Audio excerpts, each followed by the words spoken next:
This is Dr. Philip Chavez. Welcome to the Men's Academy webinar for college men. I'm joined here by the Catholic Fraternity of Cal State Dominguez Hills.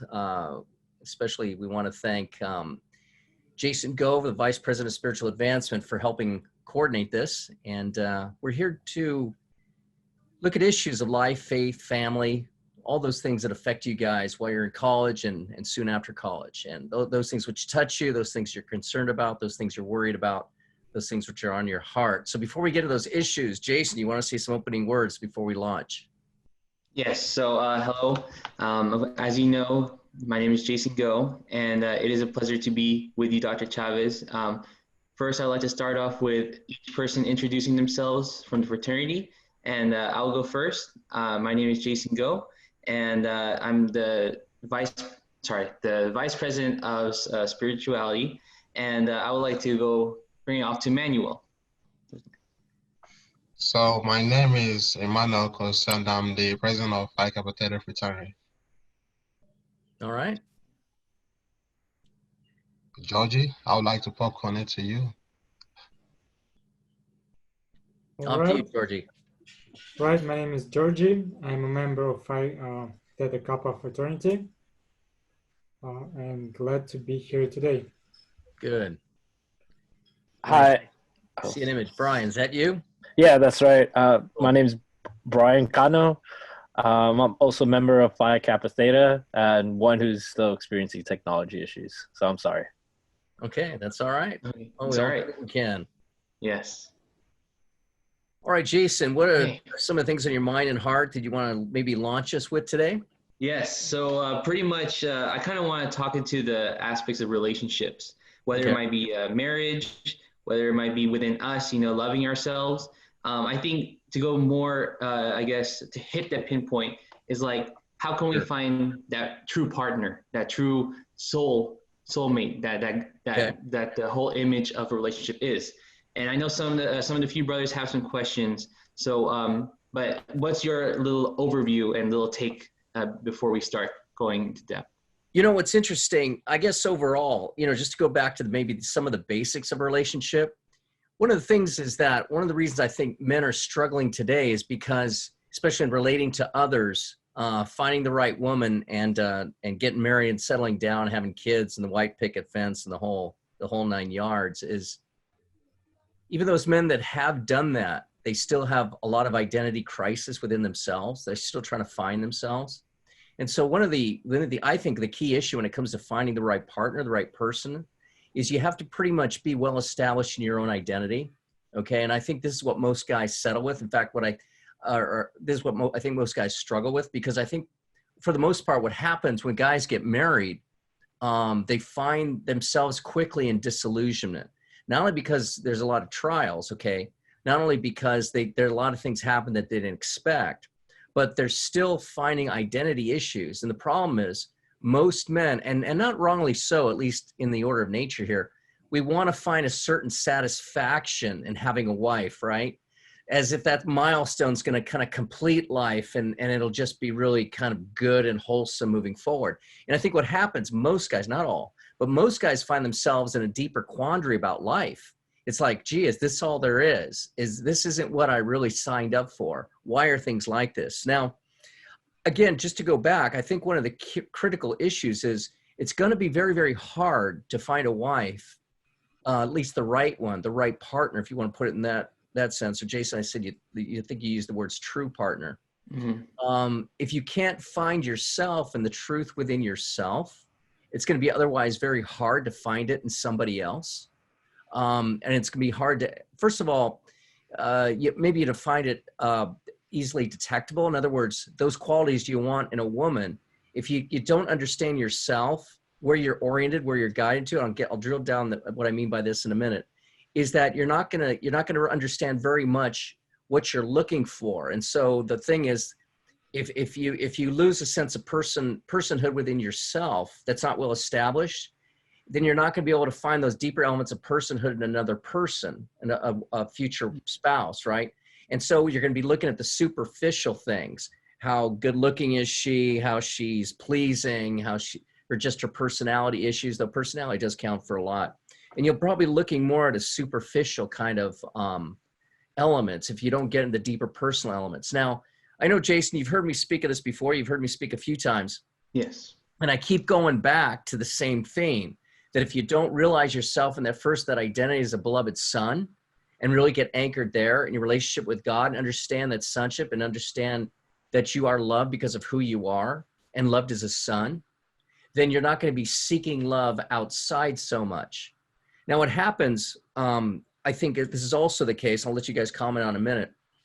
And I think, Jason, you're present one time when I spoke about this. Ultimately, as men, we want to be good husbands and fathers. But the foundations for that are first what it is to be a beloved son, I say, then a vital man, a strong, let's say I usually go from beloved son to loyal brother to vital man, right? And so if these relationships aren't well founded, you're going to be faltering in a relationship of husband and fatherhood. It's just going to happen, especially in sonship. You know, it's hard to be a parent to begin with, but it's going to be otherwise very hard to give what you don't have. And so if you haven't experienced the love of a father, it's going to be very hard to bestow that love on another, right? And so the perfection of marriage moving into fatherhood, that's where it's going to go. And that's where you can easily falter if that's not well established. Okay. But also, you know, as a loyal brother and a vital man, those are two relationships to not just bond first as a son with a father or father type figure or figures, then to bond with your band of brothers and establish those relationships. And then when you get older, move into as an adult, you need mentors in your life, right? So to help you become the man you should be. So when you have these bonds well established with a father figure, brothers, and other men who form you to be a man, you know, mentors, then when those relationships get really strong, then you're going to see relationships beyond that with a lot more clarity. So the woman you take on, you'll get a more clarity with her. And the basis of relationships will already be established. And I really believe that the strength in marriage is kind of founded upon those relationships first well established. Does that make sense? I know, Jason, we spoke about this at a conference, I think, more or less. We talked about this before. But and I think you might have been there too, Emmanuel, at least for part of that. But any comments, guys? Any words on that? I left you all in silence. I know I'm throwing a lot at you guys, and maybe you expected a simpler answer with some easy kind of formula you could just plug in, you know, and just get balances at the end, you know. Relationships don't work that way. Wish they did. Yeah. You know, one of the things I'll just comment too, guys, and I'm seeing this more and more, and this isn't to be disparaging of the younger generations, but more and more, now I'm a lot older than you guys, okay, over twice as much. More and more are guys being disconnected, not just from having children, but just to even getting married. So what we're finding in today's day and age is more of a disconnect with dating, relating, and eventually taking marriage at a real serious level. So I think there's causes for that. You know, this is why, you know, the formation, you know, like what you guys are doing with the fraternity. One of the more vital things, and I know we spoke about this in the past, Jason, that you could be doing is the more you can build yourselves up as men and fortify that's really the ultimate mission of the fraternity, right? So you guys come out of college as better adult or stronger adult men, you know. And I really believe, you know, there's things that can keep us from adulting, you know, spending too much time on social media or just spending too much time on just fun things. You know, when we're in our teens, we're supposed to be moving into more responsibilities. And so, you know, you guys know that you never really grow, and I'm generally speaking, you never really grow until you take on certain responsibilities, right? Whether it's the work, and I know Jason, and you, Emmanuel, with the fraternity, you take on certain responsibilities, right? It helps you mature. Yeah. I think what happens, we got to be careful that sometimes we get involved in so many activities and so many things that we fail to take on certain responsibilities that make our development a healthy development. Right. And then when you get certain responsibilities, well, then this responsibility of taking on a true partner it can be better established. So any comments, guys? Any input? You know, Georgie there looks completely flummoxed there. He's just trying to figure this all out. That's all right. I definitely do agree that taking on responsibilities does help you grow a lot because Yeah. I did notice the difference between when I was member of some organizations to when I transitioned into leadership positions. It's like you have more things on you and people count on you for certain things. And Yeah. And I think even that's, if you yeah. do mess up, you learn from that. Yeah. Yeah. One of the things about responsibility is that, you learn to take into account people besides yourself, right? So when you're just a member of a fraternity, well, maybe that's not a good example. When you're just moving through college and just trying to, keep up with the grades and do whatever work you can, sometimes you're oriented kind of to yourself and your own good. But when you start leading in an organization, then you have to start seeing the common good, right? So you got to make decisions at a bigger level. And that kind of helps you see beyond yourself. And we kind of never really grow until we see things beyond ourselves. So, in fact, getting back to the marriage concern and finding the true partner is that you have to remember that once there's married, it's not, once you're married, it becomes not about me, but us. And then when you have children, it's not about us, it's them, so you grow in a level of responsibility where you have to think beyond yourself. And so the nice thing is when you take on these responsibilities, you have to think about those outside of you and what's truly their good. And then you also have to, as Manuel, you're finding out, you too, Jason, I know in your position, you have to figure out, well, okay, what's good for the brotherhood as a whole? What can we do that would help the brotherhood as a whole? May not help this person as much or that one, but what are we going to do such that we find the good of the fraternity? What's the best thing moving the fraternity forward as a group, And so thinking responsibly in a bigger picture helps us all grow up. But it helps you in that responsibility for married life and fatherhood, when you got to think about a group outside of yourself. Does that make sense? What do you think, Georgie? Well, Dr. Chavez, first of all, I want to appreciate you coming back to that foundation. Like when you start responding for the Jason question, Yeah. you started with, before getting to the relationship, let's get it to find the orientation within yourself, like get a truth Yeah. within self to orientate your life. And I think that's profoundly important as just being growing up. Yeah. Um, my parents used to tell me like the fairy tale. When I'm taking grow up, I'm taking like your young ages, like was 4, 3, 5. Sure. We all like heard the fairy tales about once upon a time and about your second half and true love, and after when you happen to have like everything's gonna line up. Yeah. Fortunately, what I want to say, like reality of the thing is that when you're gonna get that special person, still call it special person, your wife, and that'll be like from God and everything. Your second half, that special person won't help you to get that truth. Will not like align all your life. Mm-hmm. It won't like she won't orientate you in life. That's something like you have to, like I think men have to do it by himself, with God, right? If I say you correct me on it if I'm wrong in some point. Yeah, it's that connection with God that can really help that relational aspect of the human person. But I want to, and that's kind of as a beloved son, and so in some way, of all the pillars of manliness I talk about, being and moving in that image of a beloved son or the identity of a beloved son is the most important thing of your life. Now, that being said, some of us can't easily,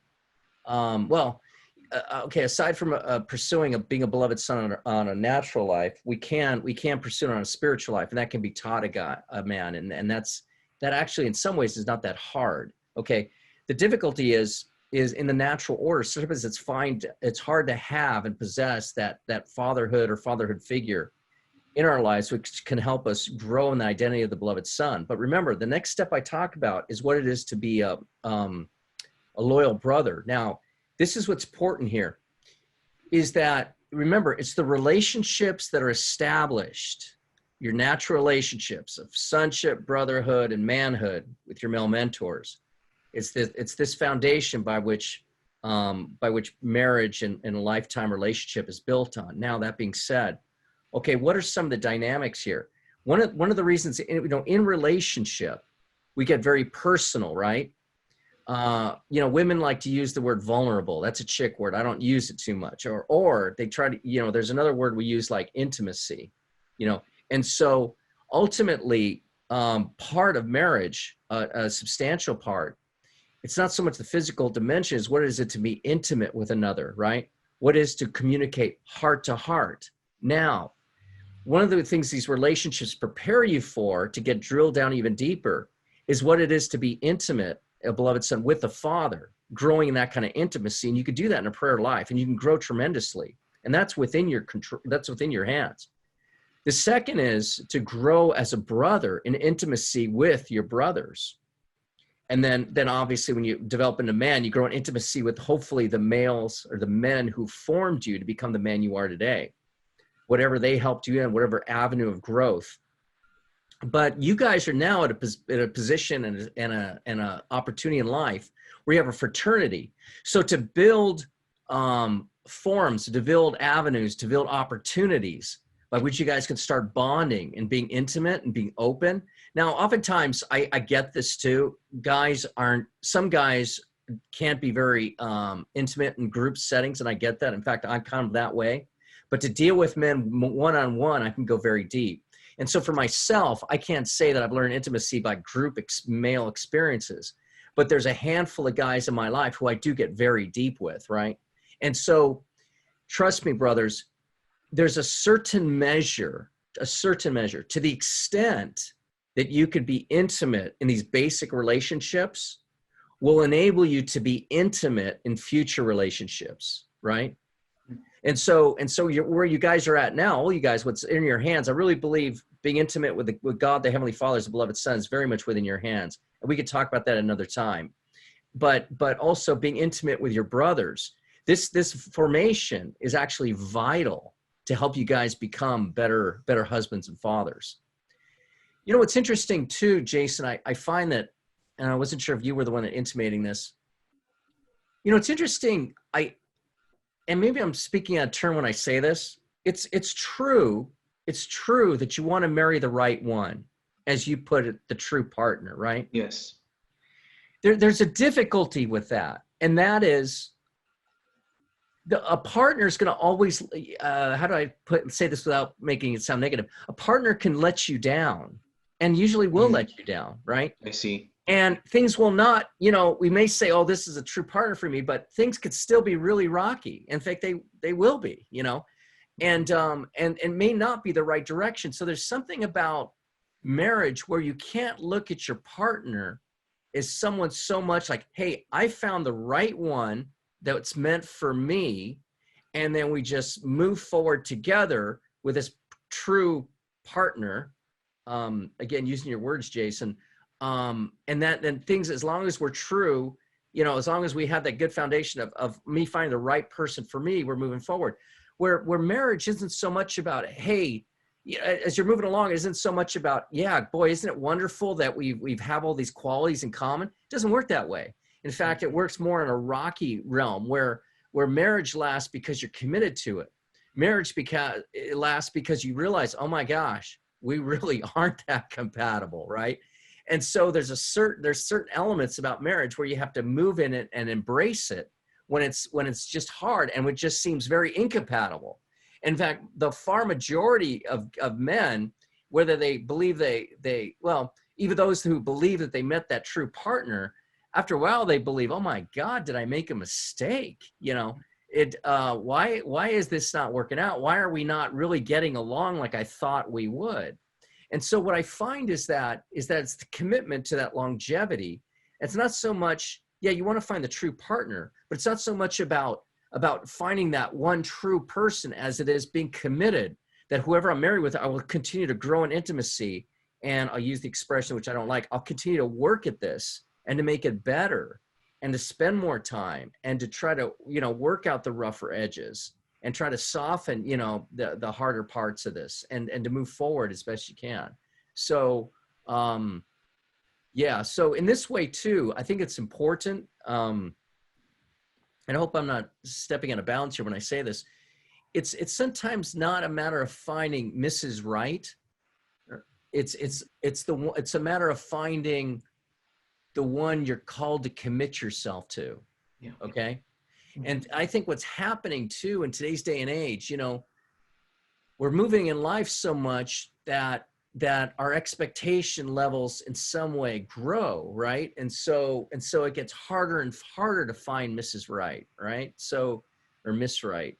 And so in that sense, that's why guys, I think, move a lot of times in and out of relationships so much, because they have a certain level of expectations they're not met. They just kind of bail after that. So, but anyways, I guess what I'm getting to too is that the more you can learn what it is to relate, and relate in intimacy, then when you find a woman that you're able to go deep with, kind of like an intimate conversational level, that's more that true partner, as opposed to the one that just has all these qualities you like. Right. I see. Yeah, you want to make sure that any woman you marry, you could kind of go deep in conversation with, because that's what's going to last. Yeah. Dr. Chavez, so yeah, you mentioned that you're part of a marriage counseling. Is that correct? That you had experience with with married couples, like you counseled them? Yeah, I've used to do that a lot in the past. Yeah, and I still but I would just like to add on that, because from my, of course, I don't plan on getting married anytime. I'm in a very young relationship, but I started to, and I'll give you share with you my experience, that I started to think in a certain way that's not about liking what she has or liking how similar things we have. I started to look at things more of I want to stay committed and like how you said, work, in lack of a better term, work with her. It's always been for me about committing and understanding what my understanding of relationship through God is. And I think it has really helped me. It has helped me very much so. And I think when you said that, it just rang in my head. And I think what a lot of times I can see with some of my close friends is they would tell me the spark is not there, or I really don't feel anything with her anymore. But the thing is that, in my opinion, and I think it's the truth, is you don't have, it's not because you don't have that spark anymore. It's because you don't have a willingness to commit anymore. And that might be it might be a little harsh to say that to them, but that's the way I see it. That's the way I try to tell my friends. So. Yeah, let me make a quick comment on that, and I'll just open this up in case Brian has something to say, or Georgie, or you, Emmanuel. In relationships, the ones that work are not the ones that go from the outside in, but the ones where we orient ourselves to be moving from the inside out. In other words, what am I giving my heart to my partner? It's a matter of, how can I be, we can easily use the word like Christ to my partner. How can I be a leader to her? How can I serve her? When it's about, hey, how well does she suit me or fit me? Or how is she doing me today? Then that's a real danger sign. Yeah, that's really bad because marriage will never last when you have a certain level of expectation. You see how a marriage is good because of how my partner suits my needs. No, it's more so about you moving from the inside out to the persons you're relating with. And of course, that holds to any relationship. But something you intimated earlier too, Jason, I think it's important, is that, or at least this thought came to mind, even if though you didn't directly allude to this, is that, all your identity issues have got to be resolved. The last thing you want, even in starting a relationship, the last thing you ever really want is to ask that deeper question, who am I? In other words, when there's not that self-discovery already there, now we could speak it on a spiritual level or even a temporal level, whatever, any level, but you better pretty much know who you are, you know, and I say really as a beloved son of the Heavenly Father, identity in Christ, or identity as just someone who is lovable. You know, somebody who is gifted. If you don't really have that well established in yourself, whoever you relate with it's not gonna really work in any depth, and relationships will only be superficial. Mm-hmm. Yeah. So then I would like to transition into some of the to some people who have questions. So I know Emmanuel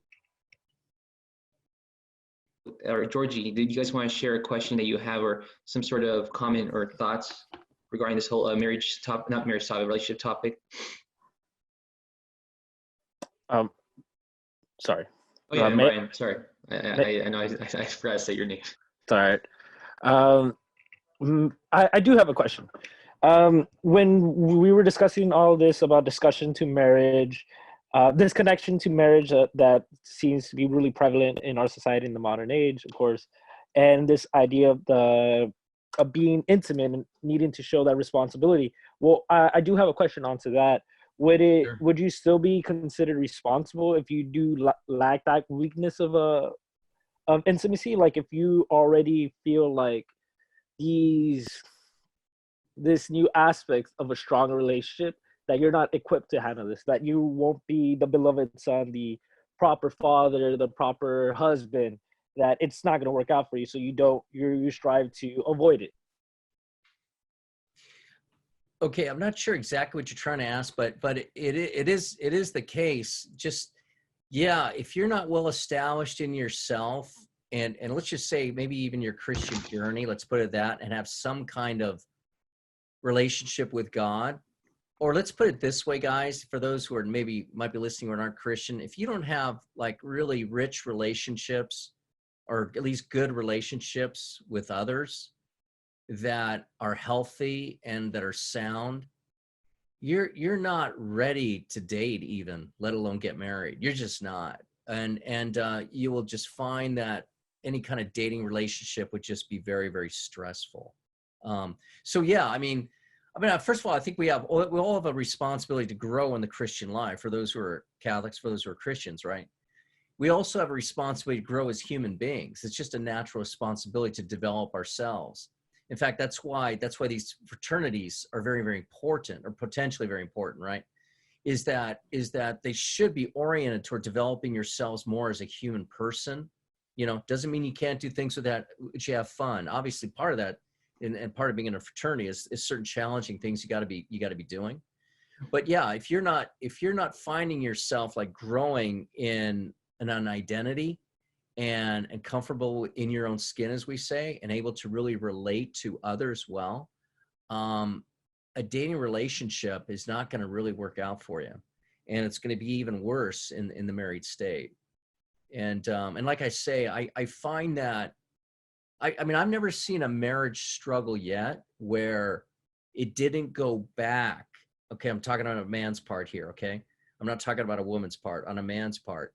That if he didn't establish himself well as a son or brother man, have some kind of sound relationships in those areas, his marriage is going to suffer.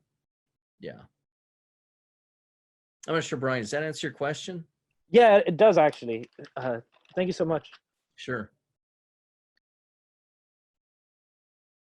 I know that you spoke earlier about having deeper conversations with your partner. So I would like to ask, what kind of questions do you feel we can ask our partners to bring up deeper conversations from your personal experience? Okay, okay, when it comes to like growing in that relational intimacy, in some way it really starts from any kind of interest that you share, right? I mean, whatever that interest may be.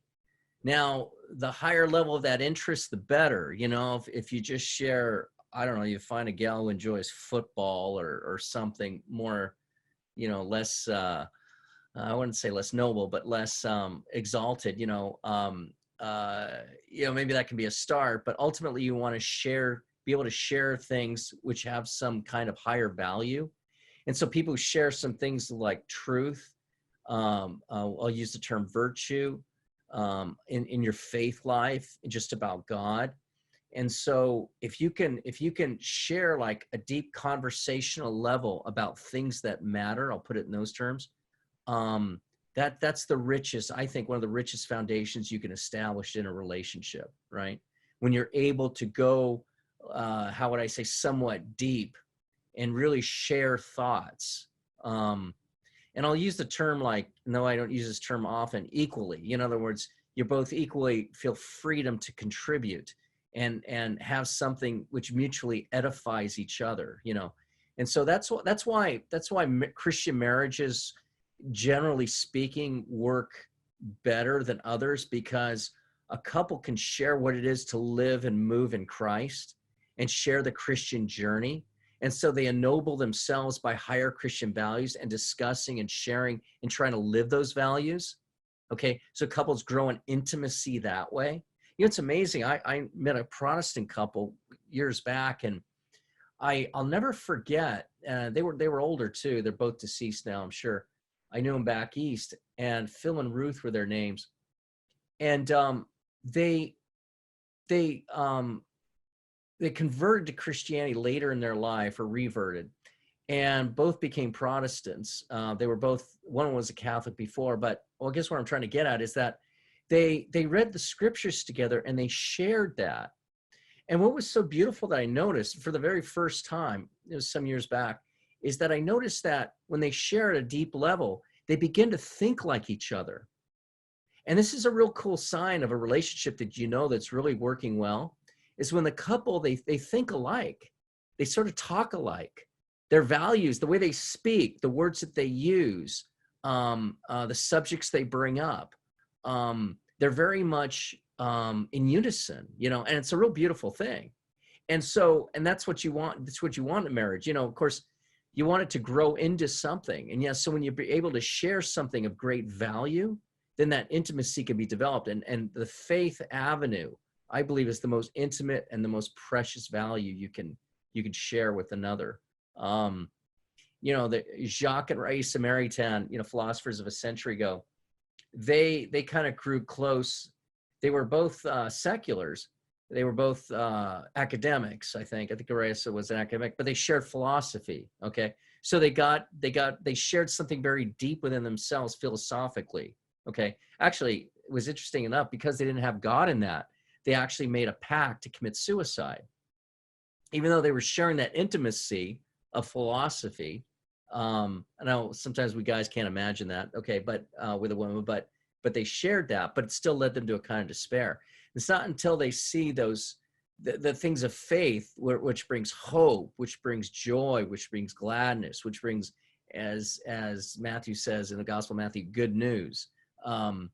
It's not until, you know, we kind of embrace things that are really edifying, that are really good news, and really discuss those kinds of things, be part of that vision of life, that we otherwise are going to find it hard to grow. Does that make sense? It makes sense. Yeah. Thank you very much. What do you think, Georgie?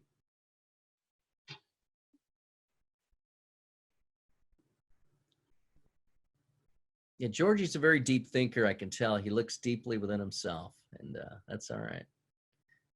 Jason, any words? Georgie was about to go, right? Were you about to say something, Georgie? Oh, I was just reading your facial expression. I thought you were about to say something. Yeah. Took me a second to unmute the mic. Yeah, I mean, I was listening, and it's hard to disagree. There's like really experiential insights over there. Which, yeah, you know, getting back to the subject maybe of intimacy, is there any clarity you guys need? You know, that's, you know, intimacy, I think, has different levels. Okay. And I think one level it has is just where you're able to talk on a deeper level and share on a deeper level. But Part of that, I think, okay, I think there's a number of dynamics in intimacy. It's not like I got this workout, so in a sense, I'm thinking out loud. Part of that is a deep willingness to be open to listening to another. You know, sometimes a lot of guys, I've noticed this, they just want to be heard. They don't want to listen. They just want to be heard. And for me, who kind of understood, and had a lot of experience with guys who are very much in the old school, who would do a lot of preaching and a lot less listening, you know. And yeah, and they had kind of a disposition of just wanting to, yeah, just be, you know, they just lead, just, you know, you obey me and you listen to me. And so they're not that receptive. So a big part of intimacy is learning what it is to really listen to somebody. In fact, this is what you guys can practice, you know, in your own lives. And I think we can even grow. In fact, sometimes, you know, maybe it's not even until you get in your 40s and 50s that you really learn how to listen well. That may sound a little strange, but the art of listening is a huge one. And women want to be heard. In fact, that's one of their deepest needs. You know, women want to be received. It's a very deep part of their daughterhood, is to have themselves be received. And a woman has this way of being received. She wants to be received for her beauty. Okay. You know, we men aren't inclined as much that way, though we want to think we're good looking. We don't necessarily need to like be received in that respect, but a woman needs to be received by how pretty she is. But, and that's on the physical level first, but she wants to also be received on her level of interior beauty, right? Or on a lesser level, maybe received on a level of just her giftings, right? And so she likes to be complimented by the way she does things. However, she ultimately wants to be complimented on what's interior. And so that compliment for which they want, or that avenue of receptivity for which they want to surrender, we as men, we've got to be good listeners, right? If we're going to be able to receive them. We've got to really want to know what they have to say. Now that could be that could be very difficult for some guys, you know, to do that for a long time. You know, sometimes women want to be received for a long time, so they'll chat, and us guys, we have a lower range for that kind of thing. It's not in our acuity to follow women for a very long time, you know, unless maybe there is something they're saying that really does engage us. But to be a good listener, to really receive the person, that's huge in intimacy. And so this is something we can all practice, where we can just notice ourselves in any conversation. It's always good that we can grow to be good receivers. And part of that good receiving too isn't just to listen, but it's to be properly responsive as well, you know, to fit in those right response, because it's just a matter of listening. That's just like, can almost like be just a passive activity too. And that's kind of not what I'm talking about. I'm talking about a very active listening, where you're really trying to take in and really do make comments on what's being said. Does that make sense?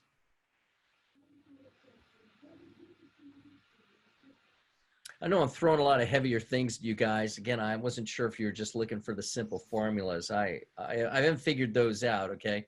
But these are some of the deeper things that I've kind of thought about my own life and looked at, and This is found quite helpful. This is perfect. Thank you. I always prefer the deeper, more complex ideology behind things rather than the simple answer, because that never tends to be true. Yeah. Okay. You know, be honest with you guys. I know I'm probably speaking too much here, but you know, I'll be honest. Where I learned a lot of intimacy was just in my prayer life. Okay, every morning I spent an hour at least with my Heavenly Father, and I spent it with Him as a son. And a part of that prayer, morning prayer for me, is an exercise of just being present to my Heavenly Father. And I've learned just so much from that. And, you know, it's interesting. He speaks, or I feel like He opens up to my heart, and I receive that. Okay. And I appreciate that. And I don't gather with Him, and I don't position myself in prayer for that. Believe it or not, I don't. I just want to be in His company. But I've learned more about intimacy and quietness and what it is to listen in prayer than I have probably anything else. You know, when I was the age of you guys, I wouldn't have understood what I just said. I mean, that would have just been completely unintelligible to me. Okay. So it's sometimes when you spend that time in prayer, that you can learn how to open up to God. And again, when you learn how to do that, and I think Jason's heard me say this before, when you learn how to do that as a son and really believe you're a son to the Heavenly Father, then that really changes your life.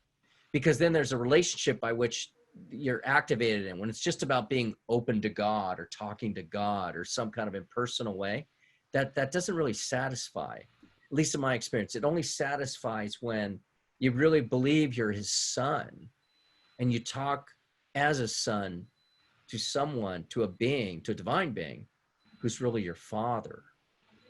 And then that really opens up something deep.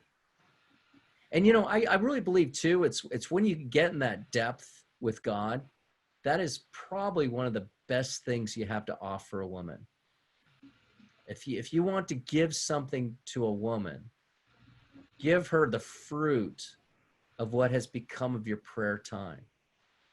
You know, I really believe, guys, I know this may be hard to hear. I know some priests will disagree with me on this.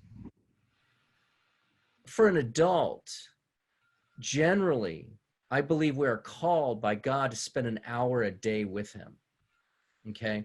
Now, if you can't do it, you can't do it. But as an adult, if you have the freedom and the time to do it and the opportunity, you should be doing that, giving God an hour a day. I mean, trust me, it'll enrich your life. And that's probably the most valuable time of my day. So it's not, for me, it's not a penance. I mean, for me, it's something I enjoy doing.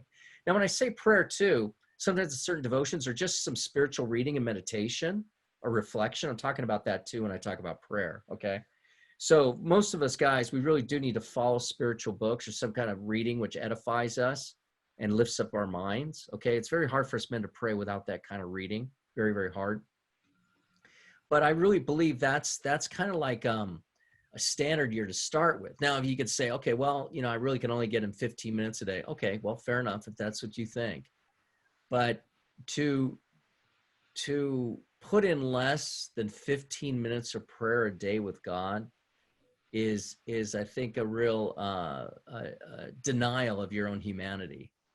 Because I think even the pagans believe that they needed to spend at least 15 minutes a day with a divine being, you know. So so to have that kind of communion, I think is invaluable. That if you're doing that every day, you'll find yourself really growing and growing in the ability to be intimate with another when you learn how to be intimate with God.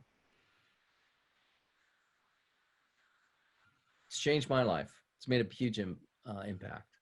Yeah. What do you think, Emmanuel? Yeah, I know you guys look not dazed, but I could tell there's a lot of introspection going on. Yeah. I think it's definitely helpful. For me, I meditate, and I feel like Good. I get more of a peace of mind when I do meditate.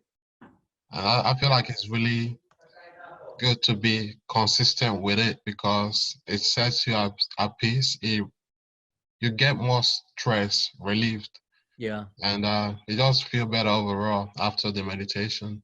And for those who pray, I feel like it also puts them more at ease. Like for example, for the coronavirus situation, some people do pray to put their minds at ease for that. Some people Sure. meditate for that. Some people do all kinds of different things. It's just about what works for you. Mm-hmm. Sure. Yeah, thank you for saying that. You know, even like secular psychologists believe that you should spend some time in meditation every day. Now, what they mean, I don't know, but I think that kind of introspection,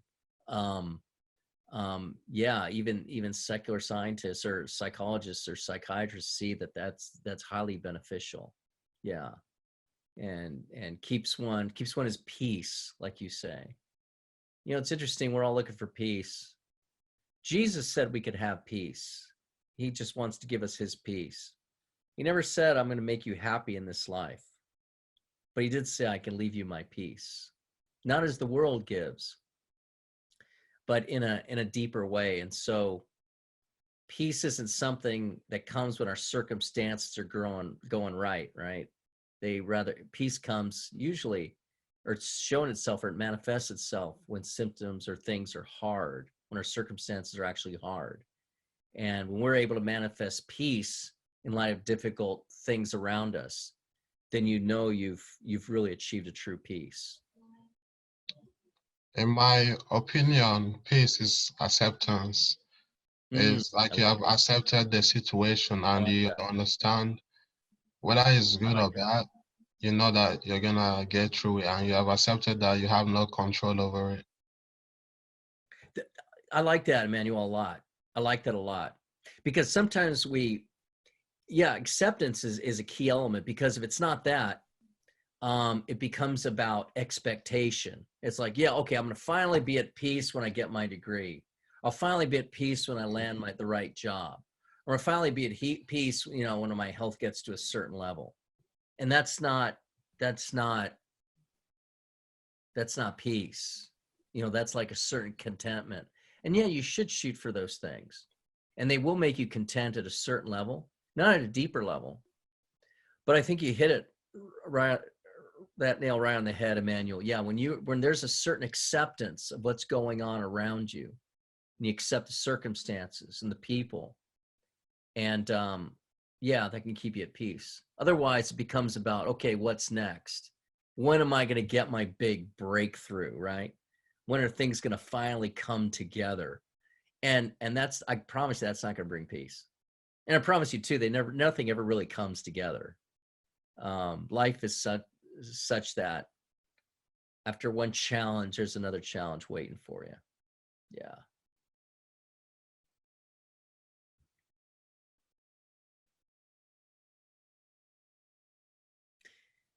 Trina, you guys can ask me for more clarification about anything that I said. Yes, we covered things of prayer. Anything of the spiritual life you got any questions about, or what it means even to grow as a son?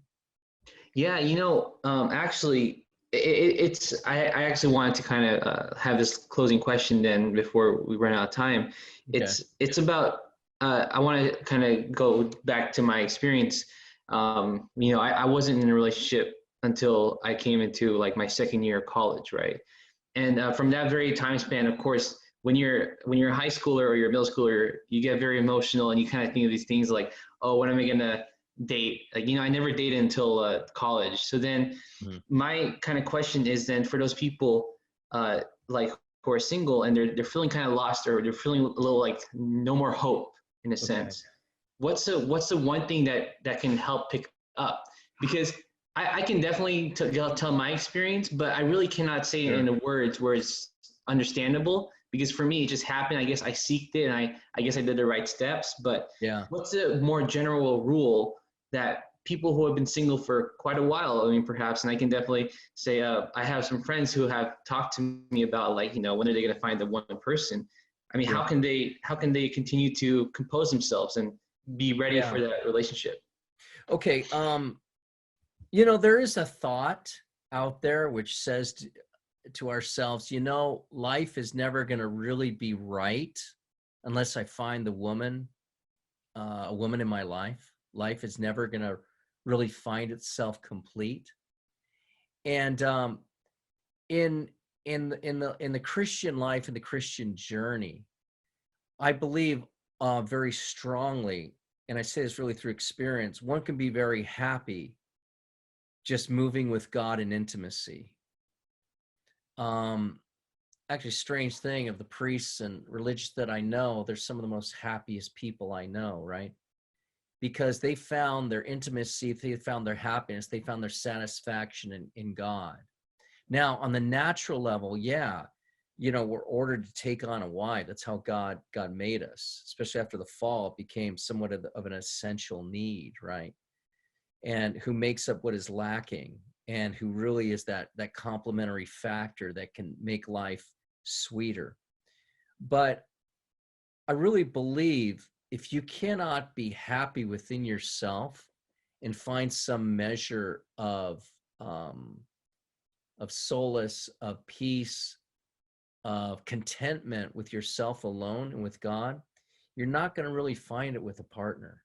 In fact, in some way, the partner can challenge, especially after marriage, that ability to find contentment and peace.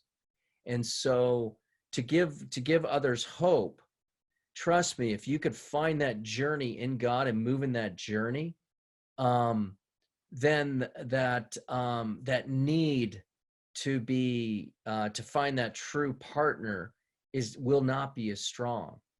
Now, men in the order of nature, if they're single, I believe they will always pursue. Okay, they will always want to pursue, in a sense, if the wife isn't there, unless they kind of consecrate themselves or dedicate themselves to a single life.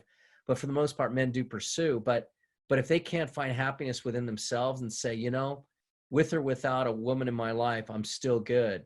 If you can't say that within yourself, a relationship is not going to go well. And so that being said, to give that hope, can every person find that peace?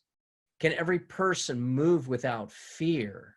Okay, can every person move such that they could find a certain contentment and a grounding and an identity? Yeah, they can. That's always the hope. In God, that's always the hope. That's the Christian message too, and or part of it. And we can always find hope in becoming what it is to be a beloved son or beloved daughter of God.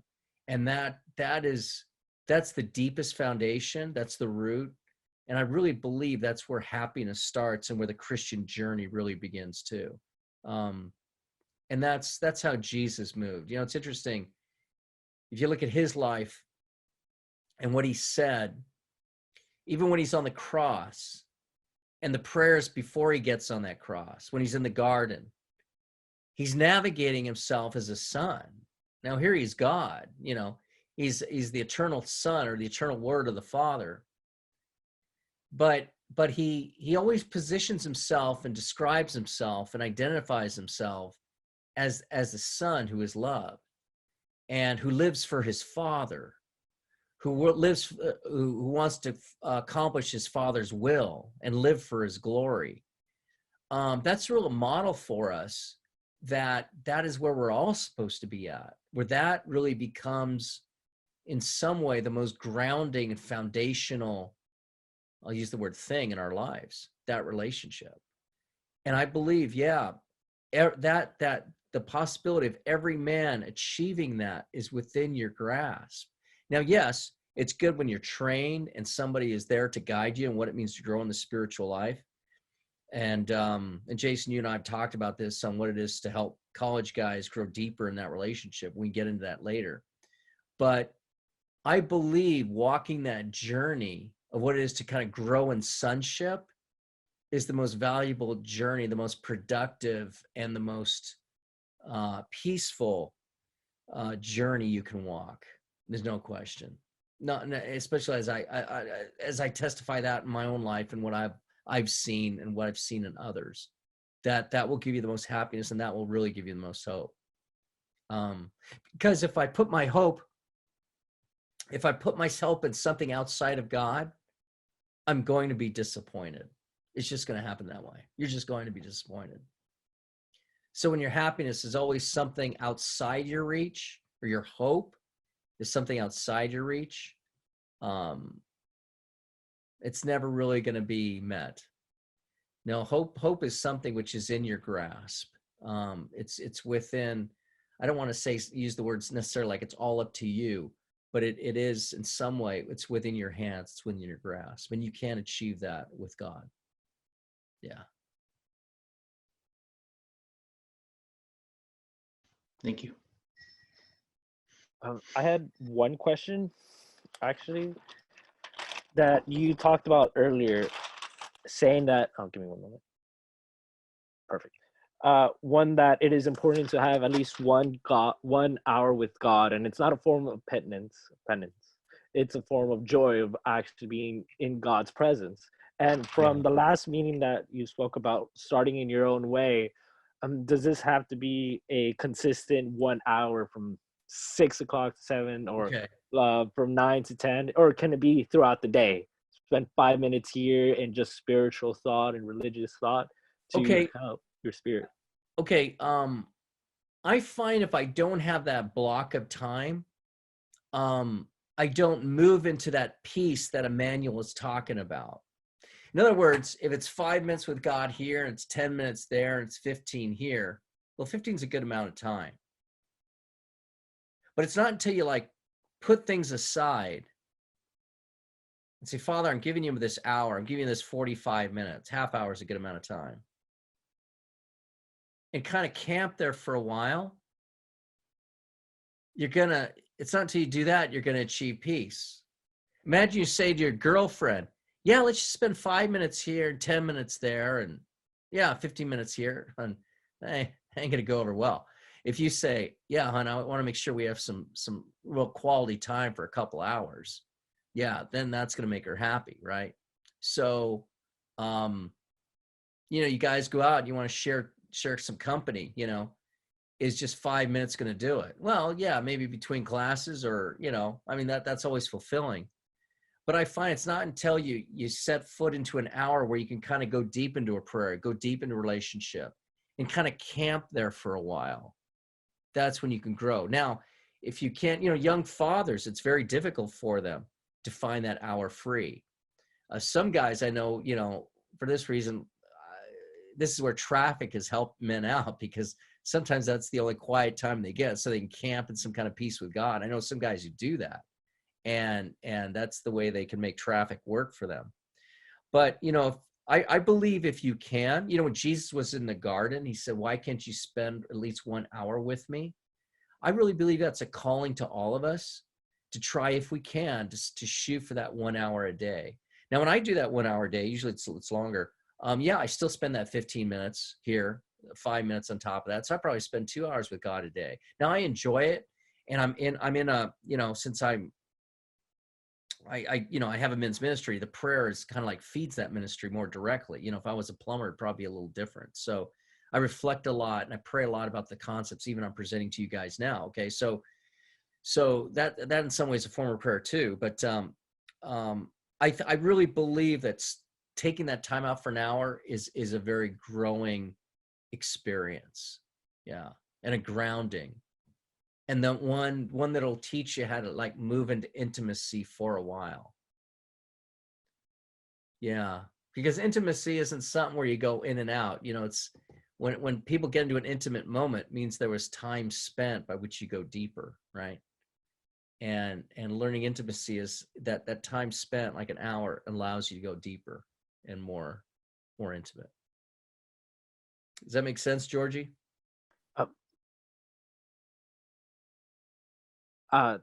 Thank you. Okay, Brian. Yeah. Okay. I think when I was your age, guys, I think I would have found that to be a struggle.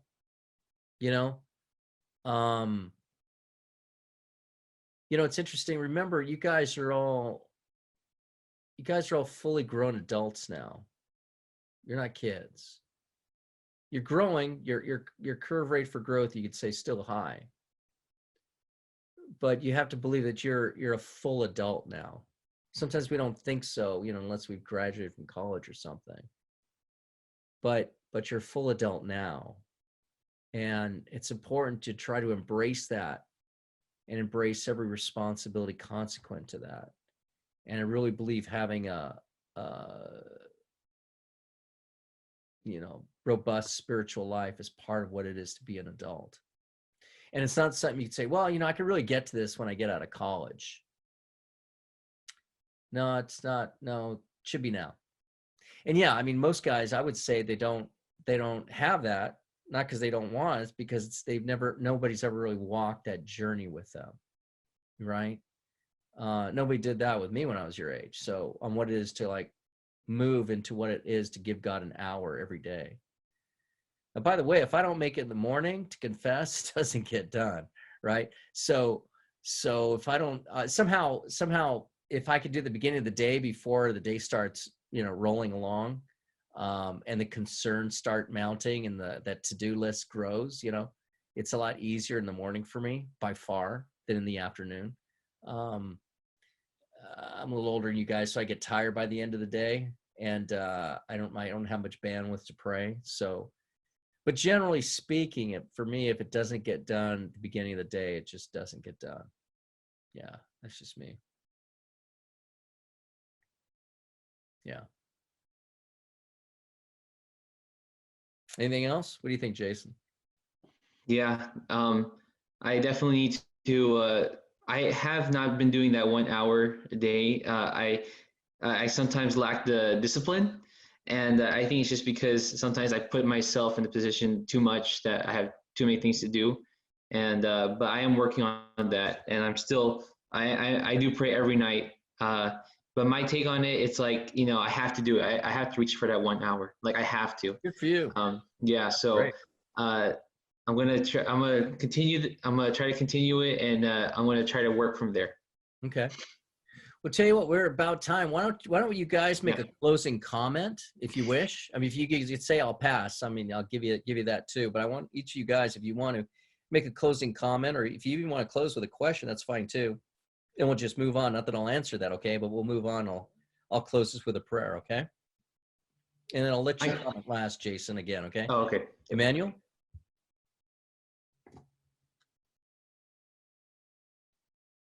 So for me, I do like to meditate in the morning sometimes, but most of the time I meditate right before I go to sleep because I feel like Okay. it keeps my mind calm so that I Yeah. can sleep quicker because I am a light sleeper. Okay. And it just helps me fall asleep quicker and puts my mind at ease. That's real wisdom, Emmanuel. I got to tell you that's real wisdom. Yeah. Thank you. Most of us rush till it's time to crash, right? and yeah, to slow down our minds before we go to bed is a good thing. That's very wise. Yeah. Brian, any closing comment? No, honestly, just thank you. It was very enlightening. Good. Everything that we Good. discussed. I enjoyed it. Good. Georgie, got anything to say? Even a question for next time. Anything you want to say?